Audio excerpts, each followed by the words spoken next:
Hello student, আসসালামু আলাইকুম। আশা করি আপনারা সবাই ভালো আছেন এবং সুস্থ আছেন। আজকে আমি আপনাদের মাঝে নবম দশম শ্রেণীর উচ্চতর গণিতের অধ্যায় 2 আংশিক ভগ্নাংশ নিয়ে আলোচনা করব। তো আংশিক ভগ্নাংশের আজকে আমি অত্যন্ত বেসিক বিষয়টা নিয়ে শুধুমাত্র বলবো। পরবর্তী কন্টেন্টে আপনাদেরকে আরও বিস্তারিত এই বিষয়ে আলোচনা করব।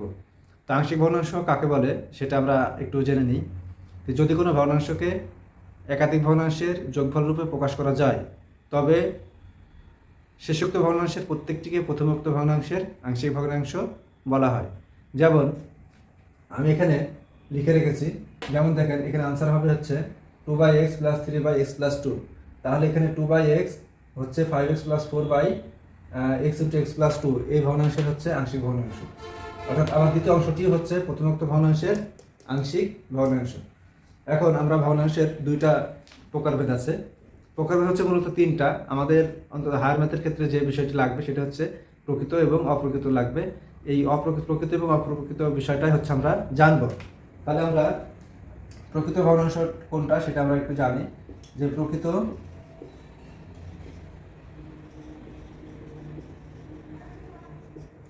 ভগ্নাংশ যদি আমরা n/d(x) দ্বারা চিহ্নিত করি, তাহলে দেখেন প্রকৃত ভগ্নাংশের লব হচ্ছে ছোট আর হর হচ্ছে বড়। আর অপ্রকৃত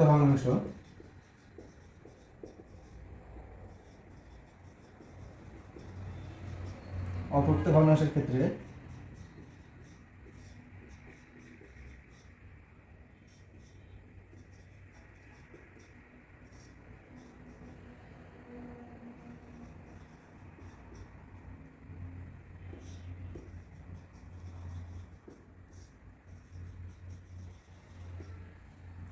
আর যে ভগ্নাংশের লব হচ্ছে বড় এবং হর হচ্ছে ছোট, তাকে আমরা অপ্রকৃত ভগ্নাংশ বলবো। আরেকটি হচ্ছে যদি ভগ্নাংশটি লব এবং হর উভয়ই সমান সমান হয়, তাহলে আমরা সেটাকে অপ্রকৃত ভগ্নাংশ বলবো। এখন আমরা এখানে বেশ কিছু আংশিক ভগ্নাংশ লিখে রেখেছি। এই ভগ্নাংশগুলোর মধ্যে কোনটি প্রকৃত এবং কোনটি অপ্রকৃত, এইগুলো আমরা আজকে জানবো। এখন আমরা দেখি যে কোন ভগ্নাংশটি প্রকৃত এবং কোন ভগ্নাংশটি অপ্রকৃত। এখন আমরা প্রথমে একটু খেয়াল করি, প্রথম দিকে আমরা এখানে x এর সর্বোচ্চ ঘাতকে বিবেচনা করব।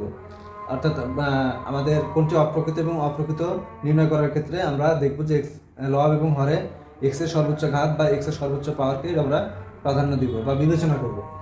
এখন এখানে x এর পাওয়ার হচ্ছে 1 এবং এখানে x এর পাওয়ার হচ্ছে 2। কেন 2? x এবং x গুণ করলে কত হবে? x²। তাহলে এটা কি হবে?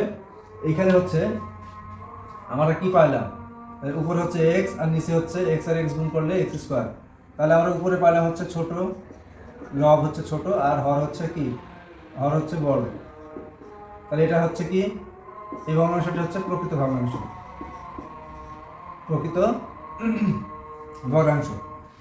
তারপরে আমরা খ নম্বর ম্যাথটি দেখি। খ নম্বর ম্যাথটির ক্ষেত্রে আমাদের এখানে পাওয়ার 1, এখানে হচ্ছে 2। তাহলে এটা আমরা কি বলবো? প্রকৃত ভগ্নাংশ। কারণ হচ্ছে লব ছোট এবং হর হচ্ছে বড়, এই জন্য প্রকৃত ভগ্নাংশ। এটার ক্ষেত্রে আমরা একটু খেয়াল করি যে এখানে x² এবং এখানে হচ্ছে x³। কারণ এখানে একটি x আর x গুণ করলে x², x² এর সাথে x গুণ করলে x³। তাহলে আমাদের এখানে কি আসবে? এখানে স্কোয়ার আর এখানে কিউব, এখানে উপরে স্কোয়ার আর নিচে হচ্ছে x³। কারণ তিনটা x গুণ করলে আমরা x³ পাবো। তাহলে এখানে হচ্ছে ছোট, এখানে হচ্ছে কি? বড়। অর্থাৎ আমরা এখানে কি লিখবো? প্রকৃত ভগ্নাংশ। এটা আমরা অনেকেই জানি না যে প্রকৃত ভগ্নাংশ এবং অপ্রকৃত ভগ্নাংশ আমরা কিভাবে বুঝবো যে কোনটা কোন ভগ্নাংশ।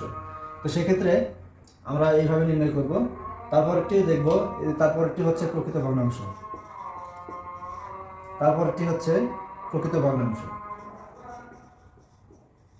এবং আমরা এদিকে আরো একটু কিছু ভগ্নাংশ লিখে রেখেছি। এটি হচ্ছে প্রকৃত ভগ্নাংশ, এটিও হচ্ছে প্রকৃত ভগ্নাংশ। আশা করি আপনারা বুঝতে পারছেন। কেননা এখানে দেখেন x এর ঘাত হচ্ছে 1, এখানে দেখেন x আর x, x² এর সাথে x গুণ করলে হবে x³। তাহলে আমরা লবে কি পাইলাম? লবে হচ্ছে খালি x আর নিচে আছে হচ্ছে x³। তাহলে আমাদের বড় হচ্ছে কি? হর বড়, লব ছোট, সেজন্য আমরা এটাকে বলবো হচ্ছে প্রকৃত ভগ্নাংশ। তারপরে যে ভগ্নাংশটা আমরা লিখেছি, দেখেন এখানে x আর x গুণ করলে কি হবে?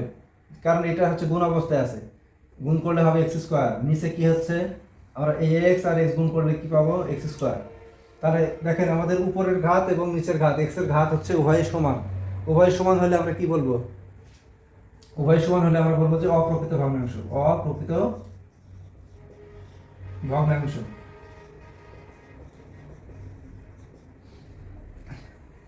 তারপরে আমরা দেখি এখানে হচ্ছে এক্স এর পাওয়ার 3 আর এখানে এক্স এর এক্স গুণ করেন, আবার এক্স গুণ করেন, তাহলে কি হলো উপরে এক্স এর পাওয়ার 3 এখানে হচ্ছে এক্স এর পাওয়ার 3, তাহলে এটা আমরা কি বলবো, এটা হচ্ছে অপ্রকৃত ভগ্নাংশ।